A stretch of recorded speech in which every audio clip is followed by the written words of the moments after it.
And you don't like sequels. I mean, I've heard you speak about, the story's told. The story has come full circle.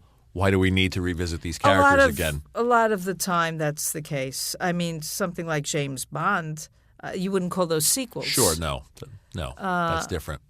There are some things where you just go that could go on and on, but most things, they tell the story. There's a big kiss at the end, or whatever, and that story is told if it's done right. It seems with sequels, the characters have to forget everything they learned in the first movie. Yeah, actually, we don't like each other, now that we think of it. Or they have to find a similar jeopardy, a jeopardy that's so similar to something in the first movie that was so unique. Yeah. And make that, try to create that lightning in a... I mean, when you think about it, and the great hope of all sequels is Godfather. Sure. Godfather 2. But there was more story to be told in that case. Yeah, but even that was like, okay, there's all this wonderful material, and this one told the stuff in the middle. So let's tell the stuff before and after, which was kind of strange because it was almost like it wasn't a complete story in the first Godfather, although it felt like it was.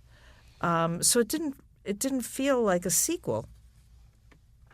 But that was the one time where you go like, yeah, you could do Godfather 2 and that'll be good. But then came Godfather 3 years later yes. to prove. Well, he was dragged kicking and screaming into that, wasn't he? Oh. He resisted forever. Oh, God, that was so horrible. Yeah. Yeah. I can't think. You'd have to count on one hand the number of sequels that are... Bride of Frankenstein. Well, yes. Bride of Frankenstein and Godfather. Yes, that's a good example.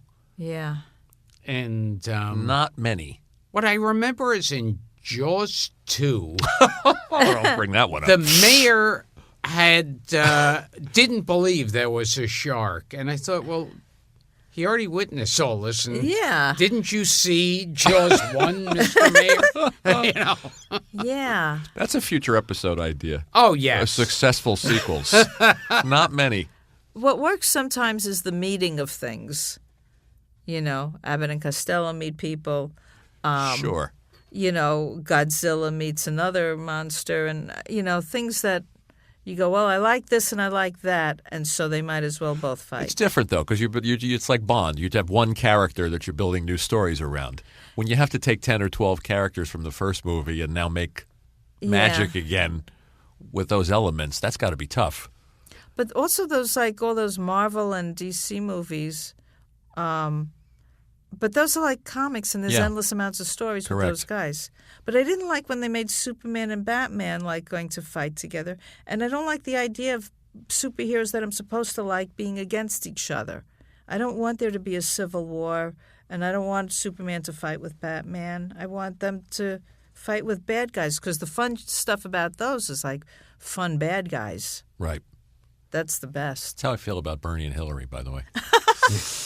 And you were a fan of Abbott and Costello Meet Frankenstein. When I was a kid, I thought it was hilarious that they were, all these monsters that I liked were in this movie that was funny. And there they all were together. And that was just like, wait a minute, the Wolfman and Bela Lugosi and Frankenstein? I was the same way. I thought... I am so, because I wasn't familiar. It was so exciting when you were a kid to see a movie you had heard about. And I remember the first time I saw Abbott and Costello Meet Frankenstein, I go, well, wait a second. It's not just Frankenstein. It's also the Wolfman and Dracula. Yeah. And Chaney is back as the Wolfman, and Lugosi finally is back as Dracula. Yeah, that was a mind blower. And then at the end, it's like the Invisible Man. And you go, Vincent Price, the cameo. Oh, my God, how did they get everybody? And that's just so great. Yeah. You should watch Amy's movie, Vamps, Gil, because there's a lot of homages to the old classic horror stuff. I mean, Wallace Shawn turns up as Van Helsing. Oh,